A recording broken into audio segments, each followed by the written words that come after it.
Salut et bienvenue dans cette nouvelle vidéo où aujourd'hui je vous propose d'attaquer la partie sur l'installation de Node.js et NPM et PNPM. Alors, petit rappel, juste en passant, 10 petites secondes, n'hésite pas à t'abonner à la chaîne, hein, à cliquer sur le petit bouton pour t'abonner à la chaîne et n'hésite pas à lâcher des pouces et des commentaires. Ça m'aide, moi, au niveau de la chaîne, hein, pour la faire connaître au plus grand nombre et puis que le plus grand nombre de personnes puissent tout simplement profiter de mes vidéos. Voilà. Ceci étant dit, donc je vous rappelle un petit schéma de comment s'articule un serveur Node.js. Donc en fait, on va avoir une partie back-end avec par exemple un serveur Node.js avec Express et avec EJS. Et dans cet environnement, on va pouvoir tout simplement s'installer comme des professionnels, un environnement, une architecture qui nous permet de faire proprement les choses à partir d'un serveur Node.js. Donc on aura des routeurs, par exemple, des contrôleurs et des fichiers de template EJS si on veut faire du rendu de contenu HTML directement rendu par le serveur, autrement aussi appelé SSR, Server Side Rendering. Et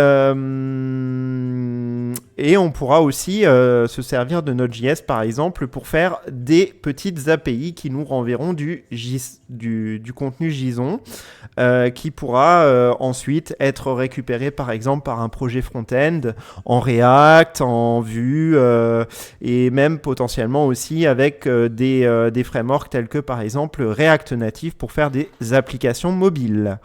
Voilà, ceci étant dit, je vous propose de passer à la partie installation de notre petit serveur Node.js dans WSL. Donc là, la première partie, c'est qu'on va se rendre d'abord sur notre petite VM WSL. Voilà, on va s'ouvrir notre petit terminal ici Ubuntu. On va attendre que ça charge. Moi, de mon côté, notamment pour ceux qui sont sur mobile, je vais agrandir un petit peu la fenêtre. Vous allez retrouver également le récap comme d'habitude dans la description de la vidéo. Vous avez le récap complet de A à Z avec toutes les instructions que je donne pour l'ensemble des vidéos. Sachant que à ce jour, pour l'instant, les vidéos suivantes n'ont pas encore été tournées, mais ça viendra. En tout cas, si vous avez envie de prendre un petit peu d'avance avec ce petit guide, n'hésitez pas à aller le consulter. Il est en lien dans la description. Alors, nous, ce qu'on va faire, c'est, comme on veut être un petit peu plus souple, on va s'installer un outil qui s'appelle NVM, Node.js Version Manager. Comme ça nous permettra tout simplement d'installer la version de Node.js que l'on souhaite à tout moment, grâce à ce petit utilitaire qui nous permet en fin de compte de gérer les différentes versions de Node.js. Donc pour cela, on va s'installer le petit gestionnaire. Voilà, on a juste à copier-coller la commande.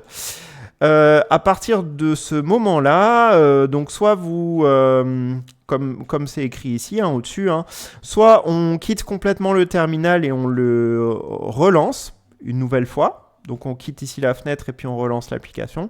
Ou alors on peut se contenter ici de copier-coller les petites instructions qu'il nous donne à ce niveau-là. À ce moment-là, si on fait un nvm -- version, on devrait normalement avoir une version ici. On ne devrait pas avoir d'erreur a priori si on a bien fait les différentes étapes. À partir de ce moment-là, on a une commande qui nous permet de voir tout simplement les versions disponibles dans NVM de Node.js. Et donc là, on peut voir que la dernière version qui est actuellement en service, c'est la version 22.13.1 qui est donc une version LTS, c'est-à-dire une version qui sera long time support, donc c'est-à-dire qu'elle sera maintenue pendant un certain temps. Voilà. Alors, on a le choix soit de partir directement sur cette dernière version LTS. Dans ces cas-là, on peut utiliser l'option ici au niveau de la commande --- LTS pour installer cette version-là. Ou alors, on peut partir tout simplement de la dernière version actuelle, -latest-npm. Voilà. Et je vous rappelle que ces instructions-là, encore une fois, vous pouvez les retrouver à tout moment à cet endroit-là. Je lance donc la commande en question. J'attends un petit peu. Là, j'ai un petit message, mais ça, c'est tout à fait normal.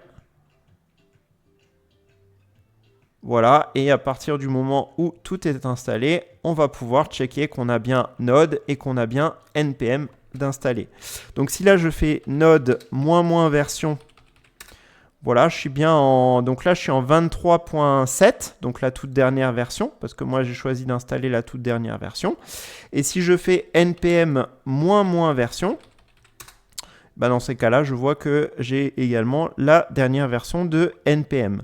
Si je souhaite installer pnpm, je peux ici faire la commande suivante, npm install -g pour dire que la dépendance sera installée de façon globale, pnpm.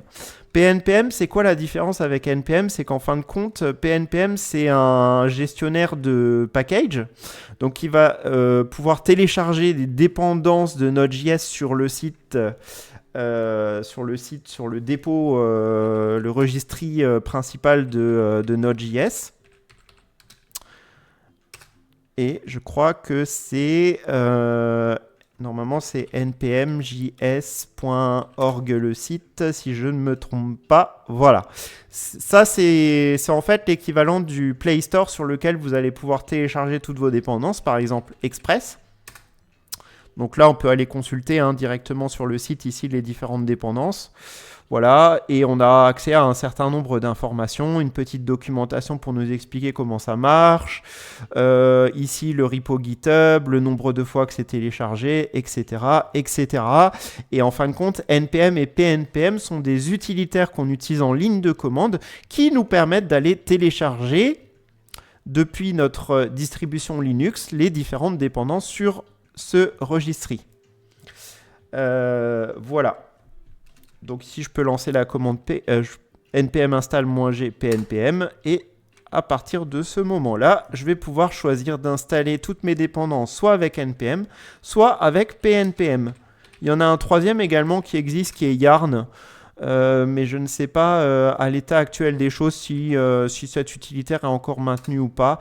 Je n'ai pas été vérifié, je vous laisserai le soin d'aller checker ça. Ok. Alors, pour être sûr qu'on est bien au niveau install, ce que je vous propose de faire, c'est tout simplement d'aller s'installer un mini projet. Donc, ce qu'on va faire, c'est qu'on va se rendre ici dans un dossier. Alors, pas obligé que ce soit dans /var/3w.html, on le fait vraiment où on veut, ce dossier-là. Par exemple, moi, je vais choisir de le faire dans ce dossier-là, en l'occurrence. Mais après, encore une fois, il n'y a aucune obligation par rapport à ça. Donc là, je vais faire un mkdir, par exemple, node test project. Voilà. Je me rends dans ce petit dossier. Alors, je pourrais éventuellement le lier à Git en faisant tout simplement un petit git init. Alors, si je fais un git init, normalement ici, et que je fais un git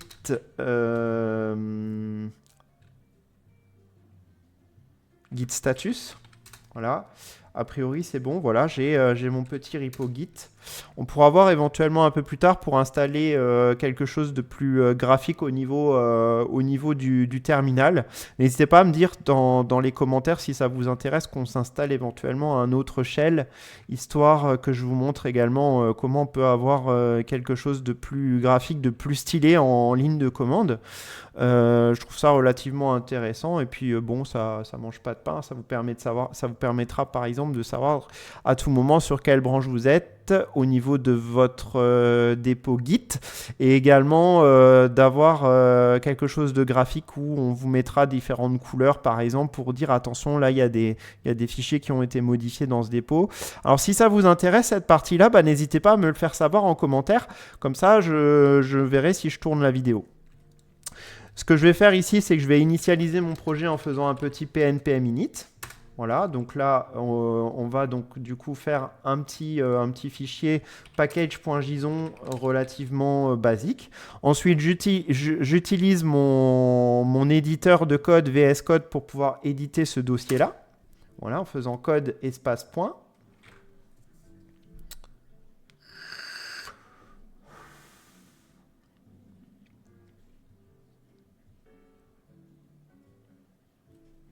Donc là, on attend un petit peu que ça vienne et normalement, on sera bon. Voilà. Donc là, OK, donc là, c'est parfait, impeccable. Et donc là, maintenant que je suis dans ce dossier-là, ce que je vais avoir envie de faire, c'est de me créer mon petit fichier. Alors d'abord, ce que je vais faire en ligne de commande, c'est faire un petit... Alors, soit je le fais ici, soit je le fais ici, hein, au choix. Je pourrais par exemple ici ouvrir aussi un petit terminal à ce niveau-là. Voilà, comme ça je l'ai ici. Donc ça c'est grâce à l'extension WSL. Hein. Et je peux faire ici la petite commande dans le même dossier, pnpm install. Et là je peux faire par exemple la dépendance express.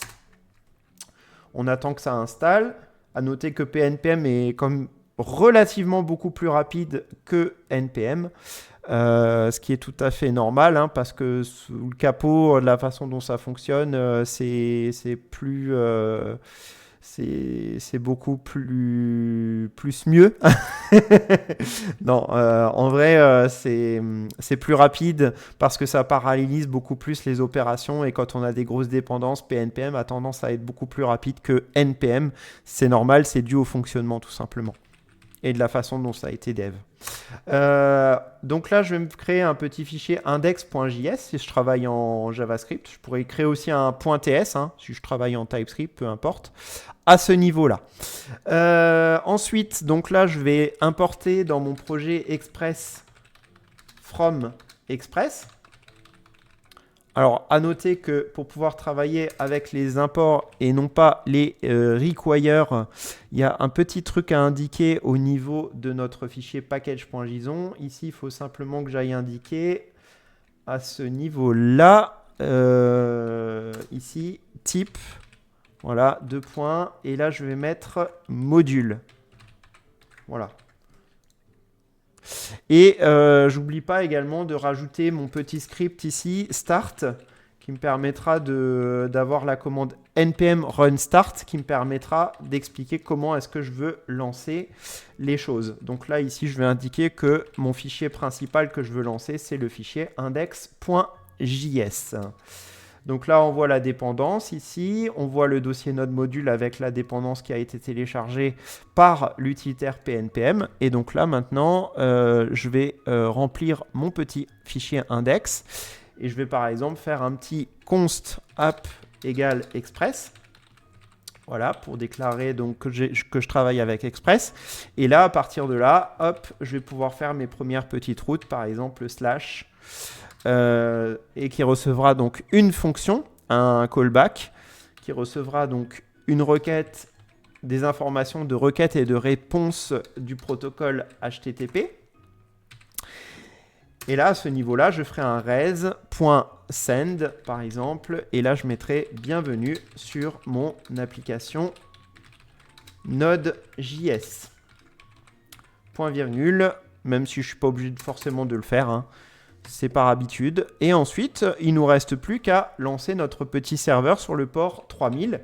Alors, à noter que soit ici, je le mets en dur, ce port 3000, ou soit je pourrais aussi tout simplement enregistrer le numéro du port dans un fichier .env et récupérer ici l'information de ce fichier .env pour le rendre un peu plus dynamique. Bon, ici, on s'en fiche un petit peu, c'est juste pour faire une petite démo. À partir de ce moment-là, ce que je peux faire, donc du coup ici, c'est lancer mon petit projet. Donc là, il me suffit de faire un petit pnpm run start Et normalement, voilà, ici, je vois mon petit serveur qui a démarré sur le port 3000 comme je lui ai demandé ici. Et donc, si je me rends sur la route slash, donc autrement dit la route d'index, donc je vais taper dans mon navigateur localhost 2.3000 slash, et donc là, je devrais voir normalement, voilà, ma page apparaître, bienvenue sur mon application Node.js. Ce qui confirme bien que du coup, mon installation de Node.js, NPM, PNPM, tout est OK, tout fonctionne parfaitement bien. Voilà. Et voilà, et ce qui conclut du coup cette petite vidéo sur le sujet. Voilà, j'espère que cette vidéo vous a plu. N'hésitez pas à vous abonner, n'hésitez pas à mettre vos commentaires, n'hésitez pas à me donner vos éventuelles suggestions. Et je vous donne rendez-vous dans la prochaine vidéo où cette fois-ci, on parlera un petit peu de l'installation d'un serveur PHP.